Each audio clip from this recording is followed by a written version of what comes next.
Hello, friends. Welcome aboard the Round Trip Stories podcast, where we share stories of moving around the world and back again, reflecting on the lessons we've learned along the way. My name is Melissa. And my name is Tracy, and we're so glad you're joining us for today's episode. Welcome back to part 2 of our interview with Val Robb, a Canadian-born New Zealander, writer and writing coach, and teacher who homeschooled for 25 years, all through 11 international moves. She and her family loved their years living in China, where her husband was a professor, and even though it was time, it was difficult to return to New Zealand. Val shares stories about some deep-rooted and practical ideas to get through such a multi-layered transition. So buckle your seatbelts and make sure your tray tables and seats are in the upright positions as part 2 of Val's round trip story gets ready for takeoff.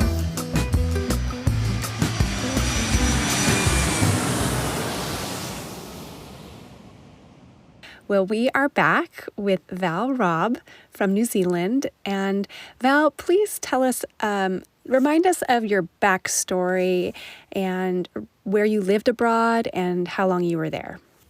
Okay, so I mentioned last time that our story was a bit complicated. So I'm originally from Canada, and I moved with our first international move with our family and 2 little girls was in 1994 when we moved to my husband's country of New Zealand.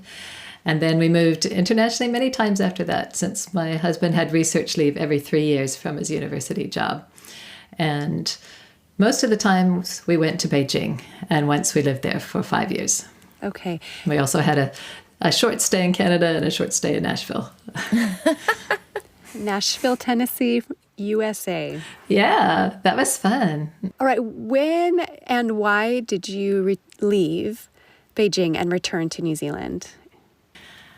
Okay, we returned from Beijing to New Zealand in 2012, and it was a very difficult decision. My husband loved his university job in Beijing.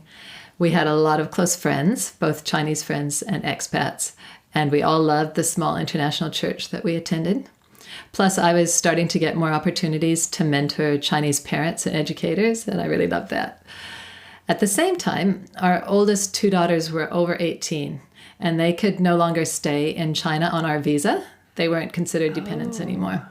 So they had to apply for their own visas as students or workers if they wanted to stay.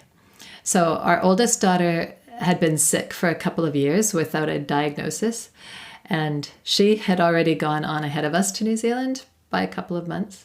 So she'd managed to find visa ways to stay for a while, but that was getting tedious and difficult, and she wasn't well, and we just thought it was best that she go back. And we knew it was important for us to go and support her. Mm-hmm.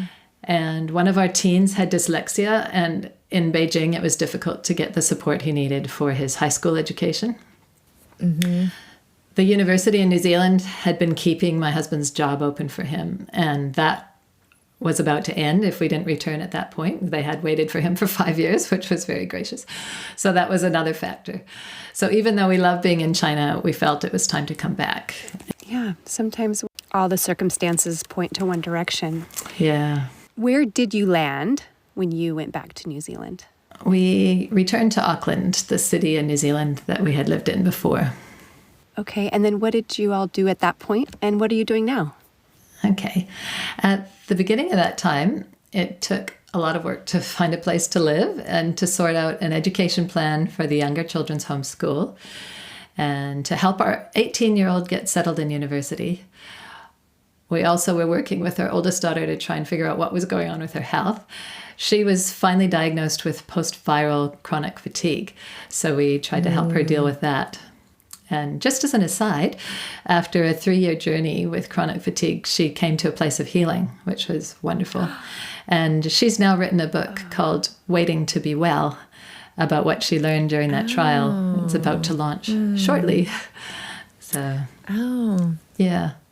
Oh, well, yeah, we'll post that the link to that book in our show notes. Yes. So we've been back from China for over 10 years now. It's hard to believe. We've spent a wonderful 6 months in Nashville, as I mentioned, with our 4 youngest kids went with us in 2016. And we've been back in Auckland since then. I finished my 25-year homeschool journey at the end of 2020. Wow. When so many other people were just starting their homeschool journeys. Exactly. Yeah. So yeah, it was the end of that year. So I felt their pain that one year when they were starting by without having a choice. So now I'm tutoring a couple of students, and I've started a website called inspiringwriting.co to help homeschool parents mentor their children in writing. My tagline is like to strengthen relationships with their children while growing their kids' writing skills. That's great. I love that. Yeah, so 3 years ago, we bought a house and moved to a small community at the north end of Auckland. And then, just to keep life interesting, despite my longing for home and stability, we're also still up for an adventure. And we're about to move to San Francisco for a few months, where my husband will be teaching at a university there. Oh, wow. You won't be very far away from us. No, yeah, maybe I'll get to meet you. Yes, that would be lovely.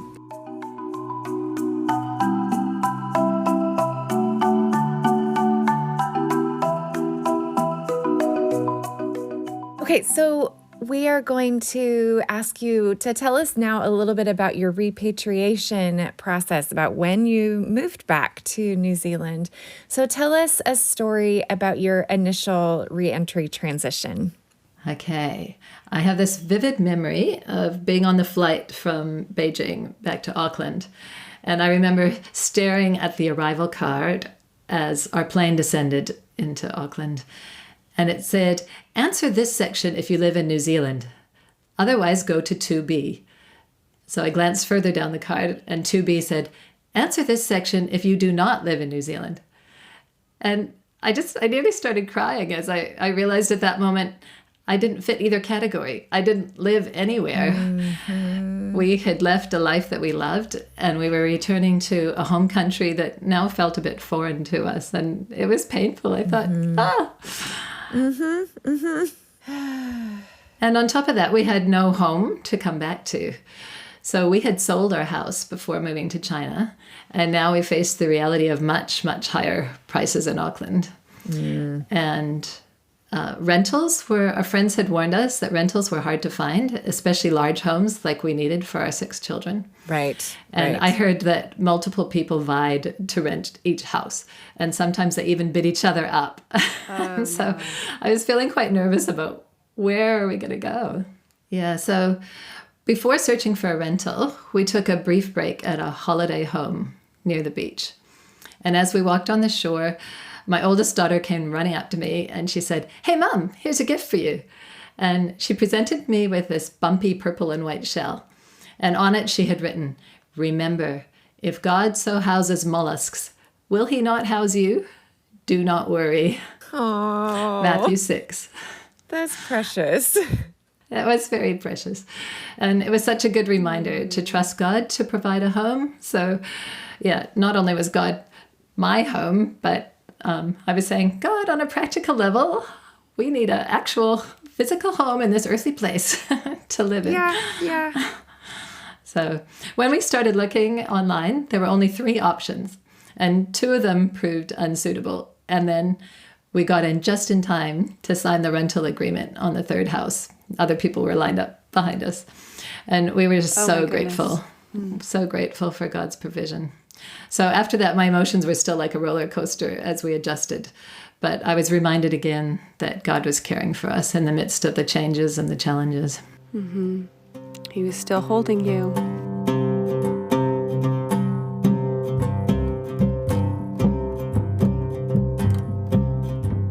Well, tell us a story now about something that was difficult about the transition or returning back.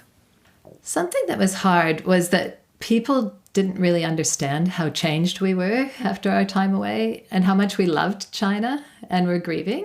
I think the assumption was, you're home. You'll all be happy to be home, kind of. And, and yes, we were, but we were also sad. So my husband was particularly hurt by a colleague that asked, "Have you got China out of your system yet?" And just that sort of lack of understanding that it was a place that we loved.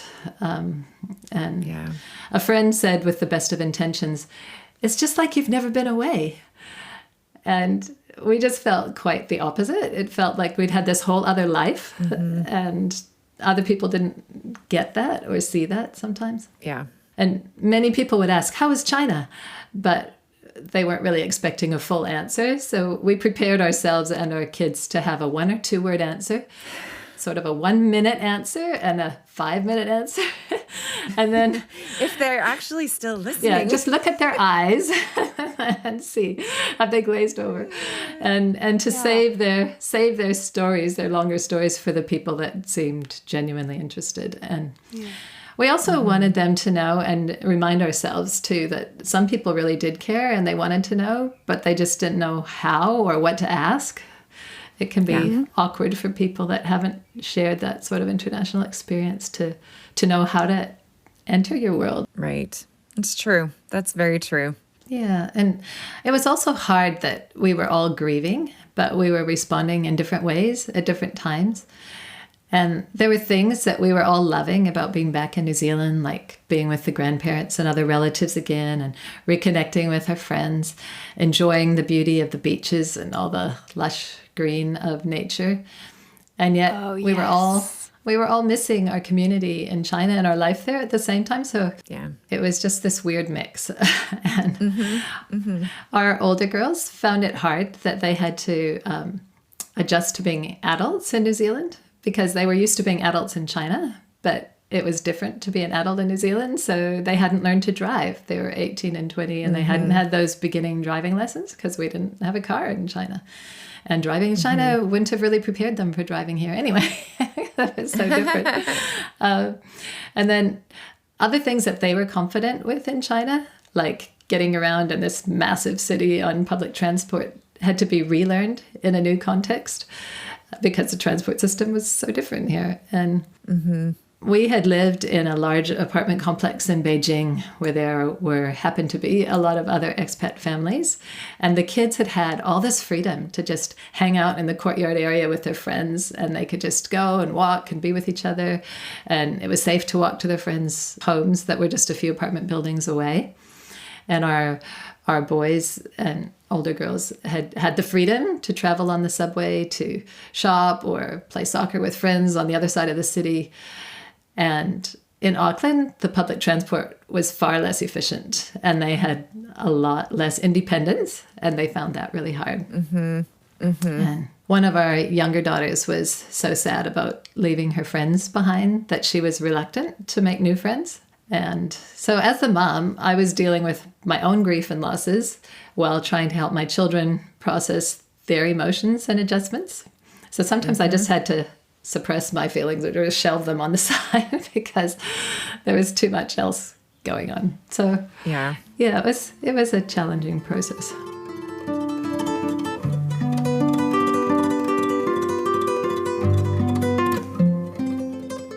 So tell us a story about something that helped then or has helped since then. It helped to leave well so that we had good closure. Before we left, our friends put together a book for us with notes, pictures of them, and with notes where people expressed what our family had meant to them. That's special. And I also had a special farewell evening with a number of my closest friends. And those things helped me to treasure the relationships I had left behind, even as I was moving forward. So leaving well helps. Thinking ahead before you leave. Once back in New Zealand, after the initial craziness of getting settled back into life here, it helped to take time to reflect on and journal about my experiences. And a few months after returning, I also invited a lot of my friends who had received our newsletters while we were away, plus any others who were interested, to come and participate in a China evening. And it gave me the chance to share some of what we loved about China and some of the things I'd learned and experienced. And I think that helped my friends to understand better how living abroad had impacted me and my family. I love that idea. And I also had a couple of close friends who really cared and listened, and that meant so much. Overall, something that helped was to realize that it's okay to freely acknowledge that transition is hard and that coming back to your passport country involves this big tangled mix of joys and challenges. It helps to like actually name losses and grieve them. And I don't think I realized that enough at the time. Since then, I think I've realized that being sad is not the same as being ungrateful. Yes. Amen. Yeah. It helps me to know that I can be thankful for all the good things and all of God's provisions while still being sad about the losses. And it's okay to pour out my heart to God and let him know how I'm feeling, even when it's not pretty. And that's different than just complaining. And It is. Yeah. Yeah. I think that's really good. That's wise. There's a lot of wisdom in that. It also helped me to talk with others who had gone through or were going through similar experiences. And I found a book that was really helpful, was one by Gina Butz called Making Peace with Change. And that put into words a lot of what I'd been feeling when we returned, but couldn't always express. So that's a book I'm constantly recommending to people who are in a season of change, even if it's not moving, but especially those who have moved countries. I also read that book and found it helpful. And Val, I like how you were saying it just kind of put words into what we were feeling, especially when we're going through things alone, right? We haven't maybe reached out or expressed what's going on with us inside. We don't know how to express it or... Right. But in community, when we do understand that other people are having these similar experiences, then we're like, oh, I'm not alone, right? This is kind of normal, but it's hard. And I like how you said too that it's okay to feel sad. And we don't have to, pull up our bootstraps or, put on a happy face, because we are mourning our losses. It's not that we're not grateful for where we are now. We are, but it happens at the same time. And I think too, it's hard because that mourning side isn't always understood by the people that we've come back to.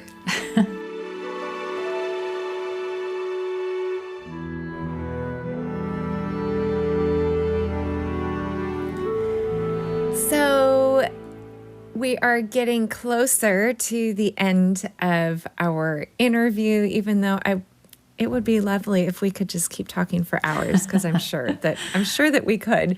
Yeah. But so for now, this is our choose your own adventure question, where you get to pick which question you want to answer. So either A, what rhythms do you have in place which allow you to remember your time abroad? Or B, what do you do with all the feelings, memories, relationships, and love for the place and people, etc.? Or C, do you have a favorite funny story about your time abroad or transition back? So which one of those do you want to answer? I think I'll swirl C into B and tell kind of a funny story that will also okay, that sounds great. Connect into the what we do with all the feels. So, okay. Who would ever guess that head lice would lead to an incredible lifelong friendship? Yep, we had head lice. We had issues with lice in Peru too. Anyway, shortly after we arrived in China for the third time, I was horrified when my oldest daughter informed me that while braiding her little sister's hair, she'd found some lice eggs. And we had faced this before in New Zealand, and having 4 girls with long hair, I did not want this plague to spread. But what to do? I couldn't just, go to the pharmacy that I was familiar with and buy the products I would normally buy. So anyway, a phone call revealed that the treatment shampoo cost $100 a bottle at the International Hospital. Oh my Not to mention that to get there and back would be an exhausting half-day journey across the city. So I called an expat friend who lived in our community to see if there might be a simpler local solution. And she said, yes, call Elizabeth. Her family's just been through this, and they probably have some leftover supplies. And Perfect. When I protested that I'd never even met this lady, she reassured me that Elizabeth, mother of 10 children, was the sweetest person around and would be happy to help. So I hesitated because this was felt really awkward, but in desperation. Yes, hi, you don't know me, but Exactly. we have lice. Heard you had lice. Exactly. So yeah, that's what I did. I gave her a call and stammered something like, "Hi, I'm Val. We're the new family, and I haven't met you yet. And this is so weird and awkward, but we have lice, and someone told me you might be able to help." And not only was Elizabeth immediately reassuring and empathetic, but we both managed to laugh about the awkwardness of it all, and that was the start of a wonderful friendship. And we were the only moms around who had both toddlers and teens. So that created a instant bond. And we would go for walks with our toddlers in strollers and then talk about the angst that our teens were having. We had lots of chances to laugh together about the ridiculous situations our kids got in, going off on commercials together and things like that. And we sometimes, believe it or not, with our big families, even occasionally managed to carve out a quiet moment to share a cup of tea and pray together. And I have memories too of even managing to get to a restaurant once in a while, just the two of us, to have a meal together. The sad part was that Elizabeth's family moved to another city after only 18 months, but we still made it a priority to stay in touch. And even after moving back to New Zealand, I got to visit her in China a couple of times, and we've continued that friendship to this day. When she moved back to the States, I was able to offer some empathy and support, having been through that ahead of her. And we continue to connect regularly via WhatsApp, and I hope to visit her next year when we're in America. Oh, I love it. So that story is just one example of how our family values relationships and has stayed connected with people from our time overseas. David and I were able to get back to visit friends in China a few times, and we hope to go again next year. It's been a while now with all the COVID stuff, but Yes. he got to go in May this year, and hopefully I'll get to go with him next year. And our kids also forged lifelong friendships. Our daughter was just the maid of honor in the wedding of a friend that she met over there when she was 8 years old. So she has stayed in touch. Oh, wow. Yeah. Oh, that is so special. When we stayed in Nashville for 6 months, we got to do a couple of big road trips, and we visited friends all over the States that we had met in China who have now come back to the States. And so that was really special. So those are all ways that we've continued to nurture valuable relationships that started overseas. Not long ago, I heard a podcast speaker talking about how the giant sequoias, some of the largest trees in the world, have surprisingly shallow roots compared to their height. But what makes them strong is that their roots go extremely wide. And not only that, when planted together, their root systems intertwine and give each other extra strength.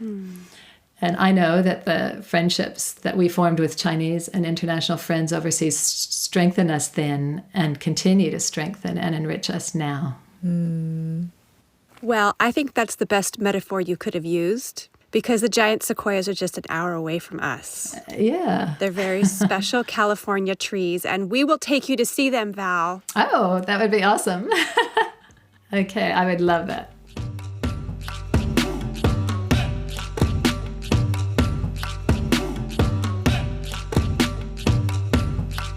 So we are concluding our interview, but we have a couple more questions before we release all your wisdom to everybody. So what does it look like for you to feel settled again? And how long did that take?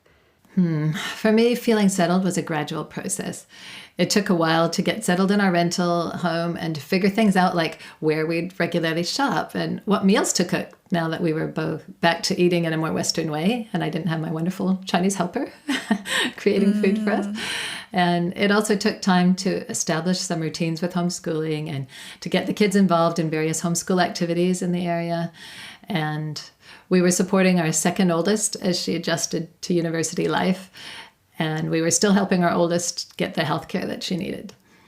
And then about a year after we were back, we had the chance to rent a house for a much cheaper rate from friends of ours which was great, but it was in another suburb, and it meant moving quite a distance away from where we were. So we had to start over with a lot of our homeschool connections and things. And also by the time that we moved, our oldest daughter had recovered from chronic fatigue, which was such a miracle and so amazing. But that also meant that she could get on with her life, and she moved to another city to study. So it took time to adjust to her absence as well. So with all those things, with the second move a year in, I think it took us about 2 years before we started to feel like life was more normal. Okay, about 2 years. Well, now tell us a final story about how your time abroad continues to add value to your life now. We really value the global perspective that our travels have provided. And we really loved having friends from all over the world. And we continue to seek out relationships with people that are international. We often have international students in our home for meals and special occasions like Christmas. We notice new immigrants or returnees at church and other places that we meet them, and we make a point of welcoming them, inviting them over, and also connecting them with others so that they can adjust more quickly. And just this week, we hosted a Chinese girl who brought Chinese dumplings to share, and we enjoyed comparing perspectives and experiences. Delicious. Yes. I also met some lovely Chinese friends through a cross-cultural parenting group that I got to help lead for a couple of years. And yes, I treasure those ladies. That the group has finished, but there's 3 of them that I stay in touch with, which is lovely. And our kids relate well with international people, and they have a global perspective and enjoy friendships with people from a number of different countries. One of our daughters studied Chinese at university, and she got to study in China for a year as part of her degree. She got a scholarship, and she really enjoyed being there again. Oh, I'm so happy for her. Yeah. And the same daughter we were just back in Canada recently for a family reunion, and one of her friends from the States flew up and visited her, and they got to tour around together. So those relationships just keep impacting our family in positive ways.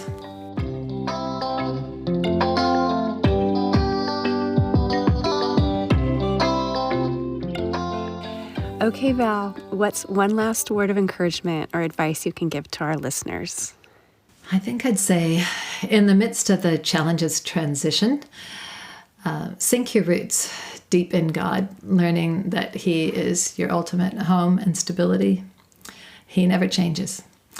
And I'd also encourage people to spread their roots wide in community, valuing relationships and not being afraid to ask for help when they need it, as well as welcoming and comforting others who are going through cultural adjustments, sharing the comfort they've received. Thank you, Val. You have given us so much practical advice and applicable things to not only think about, but even to write down. And we really appreciate all your stories. Thank you. I've enjoyed sharing them. Yes, thank you so much for these reminders and the picture of sinking our roots deep into God and wide into community is something that it's very meaningful, and I really appreciate the wisdom and just the truth of that. It's a good reminder that I don't think we can ever be reminded too often of our need for sinking our roots deeper and also stretching them out wider. Yeah, we need God, and we need each other. As we land this interview, we hope that you have been inspired by Val's stories about moving from China back to New Zealand. Even though they left China well so they could re-enter New Zealand well, she and her family still had to grieve their losses, and she reminds us that being sad is not the same as being ungrateful. Readjusting to New Zealand gave her another opportunity to create a home and to be a home to others, be it her own family or international friends in New Zealand. Val encourages us to sink our roots deep in God and spread them wide in community. Advice that will benefit all of us, no matter where in the world we are. And friends, No matter what leg of the journey you are on, we are so grateful you have brought us along for the ride. Come back next time for a Round Trip Stories Customs episode, where we'll reminisce, laugh, and converse about a random topic related to customs and culture. Want to be part of future conversations? Join our email list and get the podcast equivalent of TSA PreCheck, including a sneak peek at upcoming customs topics and an invitation to share your thoughts. We'd love to hear from you. See the link in the show notes to sign up. Thanks so much for listening, friends. We'll see you next time.